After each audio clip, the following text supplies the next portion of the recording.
Assalamualaikum Baraya, selamat datang kembali di Guru Gembel Channel.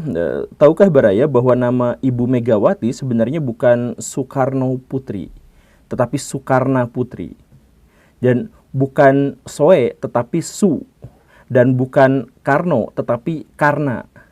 Dan ini sebenarnya bukan hanya perbedaan kecil dalam aksen Sunda atau Jawa atau perbedaan dalam bahasa baru dengan bahasa lama, bukan seperti itu, bukan ejaan lama, ejaan baru, bukan seperti itu.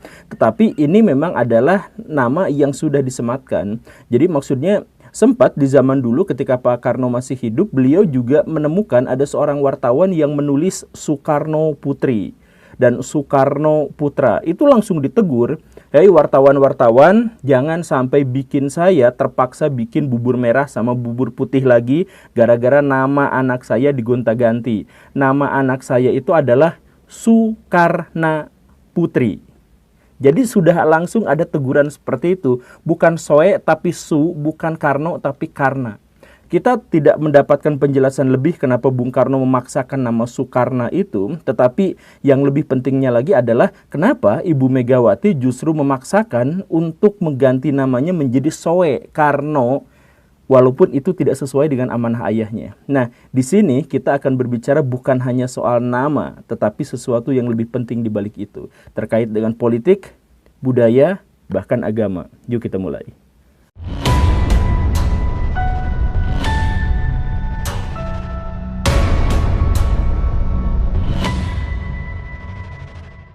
William Shakespeare dalam salah satu karya paling fenomenalnya, Romeo and Juliet, itu pernah menuliskan satu kalimat yang bermakna sampai sekarang dan diulang-ulang diucapkan oleh banyak orang, yaitu pernyataan apalah arti sebuah nama gitu, yang menunjukkan bahwa ya nama itu gak penting-penting amat, itu ngapain juga gitu kan. Ya itu sebenarnya panjang, konteks dalam kalimat itu panjang, tetapi ini juga mengingatkan kita pada beberapa tradisi, misalkan tradisi Abhidhamma di Buddhis itu juga sering mempertanyakan hal-hal yang bersifat identitas gitu, bukan mempertanyakan identitasnya apa, tetapi kenapa dia harus menyandang identitas itu gitu. Jadi misalkan ada seorang biksu Buddha di sebuah bandara ditanya, "Pak, nama asli Anda siapa?" Dia sebutkan namanya ini. Kata petugas bandara, "Maksud saya nama asli yang diberikan oleh orang tua Anda kepada Anda tuh siapa?" Gitu. Kata si biksu, "Lah, orang tua saya sendiri juga nggak tahu nama asli saya itu siapa. Jadi nama mereka bikin nama untuk saya, tetapi mereka nggak tahu nama asli saya itu siapa." Kadang-kadang orang Buddha tuh ngeselin ya, malah diajak berfilsafat gitu. Ya maksudnya, ya kan orang tuanya sendiri memang tidak pernah tahu nama asli si biksu itu siapa, kenapa dia ngasih nama gitu. Atau misalkan dalam filsafat kontinental barat juga kita mengenal banyak sekali serangan-serangan terhadap nama, terhadap unsur-unsur identitas gitu, terhadap bahasa gitu. Itu orang-orang filsafat kontinental itu memang nyebelin juga, suka nanya-nanya hal yang kayak gitu gitu. Nah, tetapi beda orang, beda cerita, beda tradisi juga beda pemahaman. Jadi di Indonesia atau di Nusantara secara umum, nama itu penting. Misalkan nama bagi orang Bali itu bukan hanya menunjukkan seseorang, tetapi menunjukkan identitas yang lainnya gitu. Misalkan dia ada dalam strata mana dalam sebuah hierarki masyarakat gitu. Jadi apakah dia anak agung misalkan yang seperti itu ya, atau bahwa dia itu anak keberapa dalam sebuah keluarga gitu kah? Apakah namanya Ketut gitu? Kan itu juga sebenarnya menunjukkan dia ada di posisi yang mana gitu. Atau misalkan kalau kita lihat orang-orang Jawa juga menempatkan nama itu sesuai dengan statusnya. Jadi misalkan kalau nama orang-orang besar, orang-orang bangsawan, maka namanya bagus-bagus dan panjang-panjang serta memiliki makna yang hiperbolik gitu, yang besar-besar gitu. Amangkurat gitu, artinya pemangku bumi gitu kan, pemangku alam semesta gitu. Atau misalkan ya Pakubuwono gitu ya kan begitu ya. Atau misalkan dan nama itu harus dibuat panjang gitu, ngarso dalem ingkang sinuwun Sri Sultan Hamengkubuwono Panglima ing Ngalogung Abdurrahman Saidin Panotokomo Khalifah Jumeneng ingkang sekian dan seterusnya gitu. Namanya panjang sekali. Nah, karena apa? Karena bangsawan. Jadi nama yang panjang menunjukkan dia itu adalah bangsawan gitu. Atau misalkan dalam kerajaan-kerajaan kuno di Indonesia, nama kecilnya Ken Arok, tetapi sudah besar dia raja, maka harus ganti nama. Jadi nama itu Jadi nama itu sebenarnya adalah menunjukkan bukan hanya profil pribadi, tetapi juga status yang disandang dan sebagainya. Dalam Islam, nama juga sangat penting karena nama itu sebenarnya adalah harapan dari orang tuanya tentang anaknya gitu. Jadi misalkan dikasih nama anak Gunawan, semoga dia berguna buat masa depan gitu ya, memberi manfaat untuk sebanyak mungkin orang gitu kan. Atau misalkan ada ada anak dikasih nama Budi, biar dia berbudi luhur, biar dia mengerti adab dan lain sebagainya. Nama itu adalah harapan, nama itu adalah visi kehidupan. Jadi anak ke depan harus seperti apa sejak awal sudah dikasih visi misinya. Itu kan keren gitu ya. Nah, justru karena itulah maka presiden-presiden di Indonesia pun barayat nyadar atau tidak, kebanyakan di antara mereka itu ganti nama.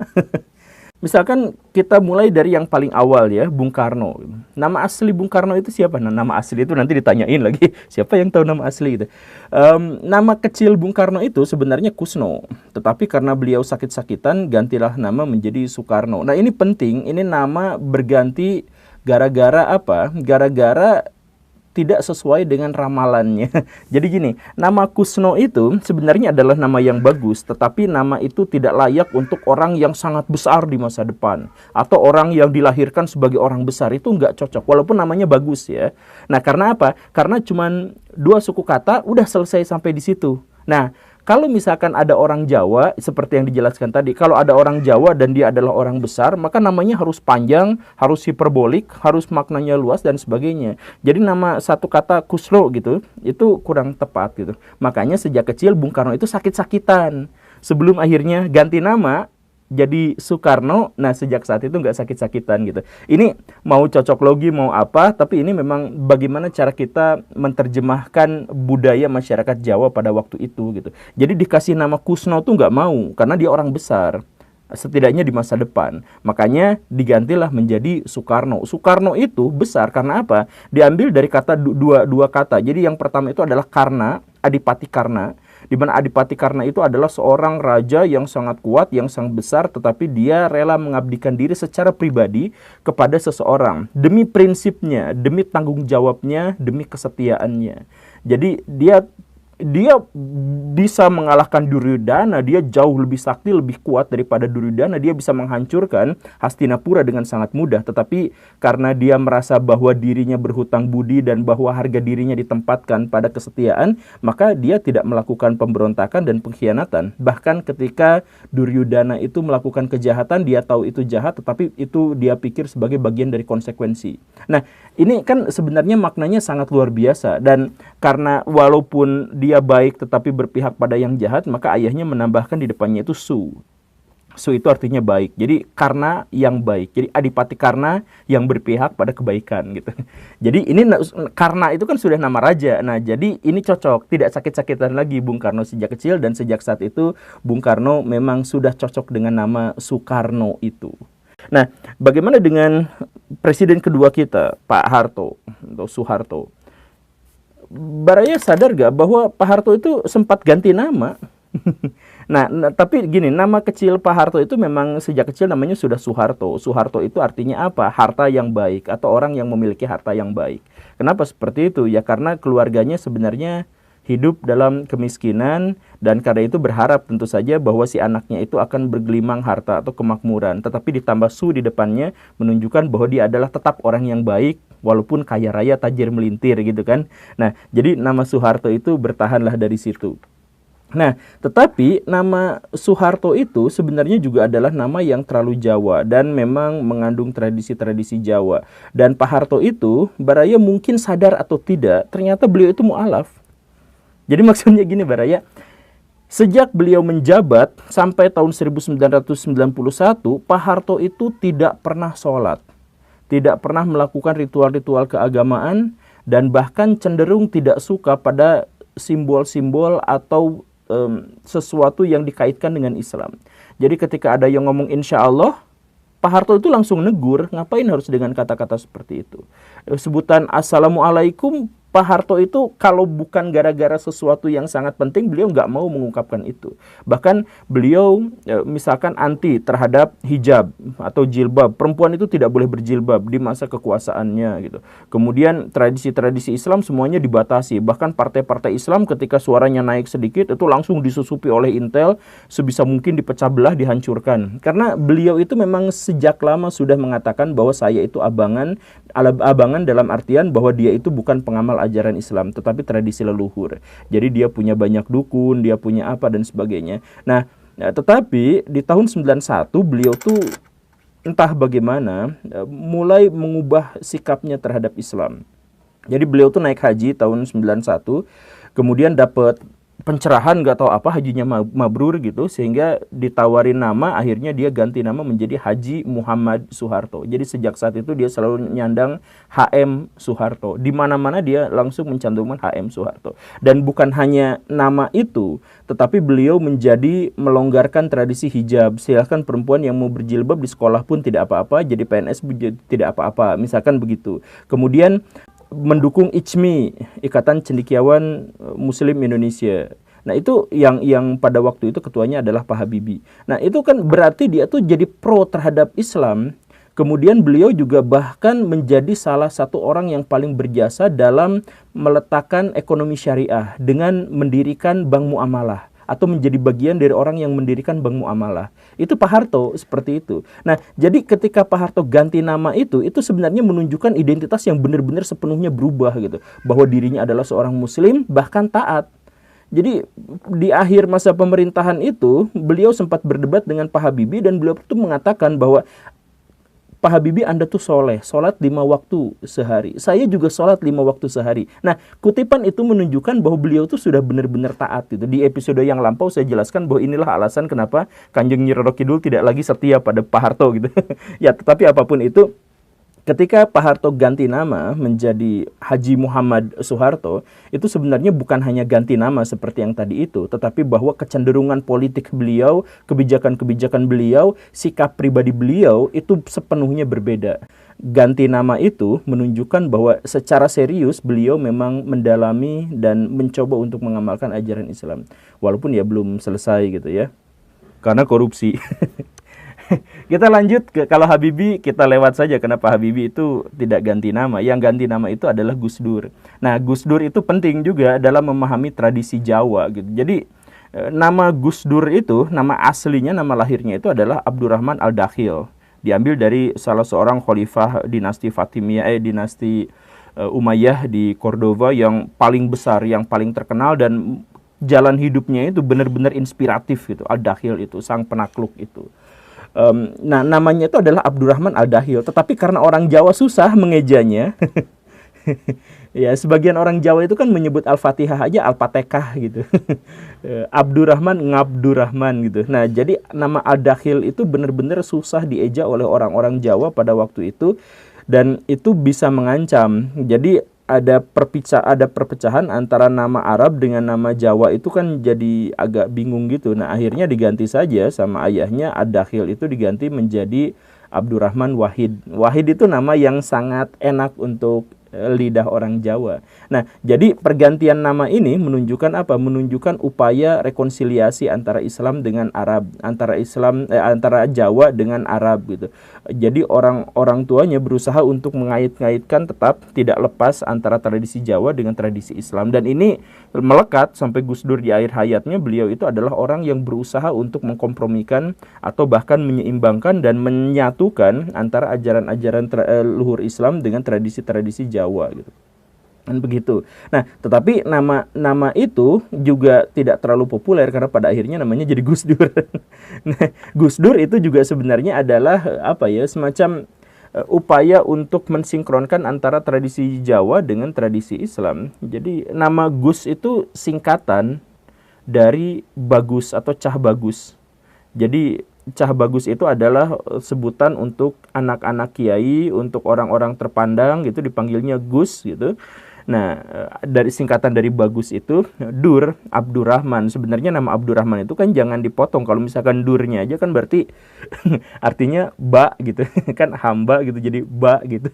Ya, tapi karena ini cocok buat orang Jawa, penting buat orang Jawa, jadi ya namanya lebih pas untuk disebut sebagai Gus Dur gitu. Nah, cuman sayangnya tradisi Jawa balik lagi untuk menekankan bahwa dia tidak cocok jadi presiden. Karena apa? Karena suku katanya cuma dua. Jadi nama presiden Indonesia itu suku katanya harus tiga. Nah, Gus Dur itu cuma dua. Nah, karena cuma dua, jadi beliau lengser. Sama seperti Ibu Megawati. Ibu Megawati itu namanya suku katanya empat, Megawati. Nah, tidak cocok juga jadi presiden. Karena presiden Indonesia itu harusnya namanya itu suku katanya adalah tiga gitu. Soekarno, Soeharto, dan ini pula lah yang kemudian menjadikan Pak SBY itu namanya populernya jadi SBY, bukan Susilo Bambang Yudhoyono gitu. Jadi kan kalau Pak Susilo Bambang Yudhoyono itu namanya besar, namanya luar biasa. Jadi su baik, silo artinya ya orang-orang yang, jadi silanya, adabnya, perilakunya itu baik, Bambang itu kesatria, Yudo itu perang, Yono itu menang. Jadi kesatria yang selalu menang perang tetapi dia berbudi pekerti baik gitu. Nah, tapi kan kalau namanya Susilo Bambang Yudhoyono gitu, kan panjang, susah. Jadi ada seorang wartawan tahun 2004 yang langsung manggil Pak SBY gitu. Nah, sejak saat itu, oh iya, enak dipanggil SBY gitu. Dan sejak saat itu Pak SBY itu memang menyandang nama dari wartawan itu. Walaupun tidak ngasih hak patennya gitu. Nah, tapi Pak SBY sendiri mengaku bahwa nama itu tuh nama yang memberi berkah. Karena apa? Ya tadi itu. Jadi orang-orang Indonesia kalau nyebut orang yang lebih bawah dengan satu suku kata aja. Kuy, kemana? Gitu. Kalau misalkan yang setara itu biasanya dengan dua suku kata. Asep, kesini Asep. Nah, misalkan gitu. Tapi kalau misalkan dengan yang atas itu minimal harus tiga suku kata gitu. Yang tadi itu Soeharto, Soekarno gitu. Nah, SBY yang panjang itu jadi SBY gitu. Nanti Jokowi, Joko kan cuma dua, nah, harus tiga, jadi Jokowi gitu. Ya, tapi intinya adalah nama-nama itu juga terkait dengan tradisi kita. Nama-nama itu, nama itu sama seperti bahasa, itu adalah ekspresi dari benak kita tentang sesuatu yang lebih besar dan lebih luas gitu. Nah, terkait dengan Jokowi yang tadi disebut, nah nama aslinya waktu kecil itu kan sebenarnya bukan Jokowi tapi Mulyono. Nah, cuma ya itu tadi, sakit-sakitan ganti nama jadi Jokowi Dodo. Joko itu adalah pria gitu, cowok gitu. Jadi ya pria dalam artian gentleman gitu. Widodo itu kan artinya sejahtera gitu. Jadi pria yang hidup dalam kesejahteraan. Nah, namanya awalnya Mulyono. Ya pendek kayak gitu, Mulyono aja sudah seperti itu, sakit-sakitan ya ganti nama lagi. Karena dia ditakdirkan dalam tanda kutip jadi orang besar di masa depan, jadi orang yang sangat berpengaruh. Masa namanya cuma sependek itu, ya sudah jadi Joko Widodo. Nah, Joko Widodo pun sebenarnya namanya kurang pas karena cuma dua suku kata tadi itu. Sekali lagi ya, ini anggaplah cocok logi, tapi ini adalah bagaimana cara masyarakat kita menerjemahkan ide-ide besar dalam pikirannya, entah itu yang mistik, entah itu yang magis, entah itu apapun, tapi ini adalah tradisi kebudayaan kita gitu. Nah, karena Joko Widodo itu gak pas gitu, namanya Joko dan Widodo gitu. Makanya ketika ada orang Prancis yang menyebut Pak Jokowi gitu ya, maka nama Jokowi itu akhirnya dipakai terus karena itu memang sebutan untuk orang yang besar gitu, Jokowi gitu. Nah, makanya kalau misalkan Baraya punya nama tapi namanya pendek-pendek yang seperti itu, nah coba dibikin biar ada tiga suku kata biar langsung jadi dihormati sama masyarakat.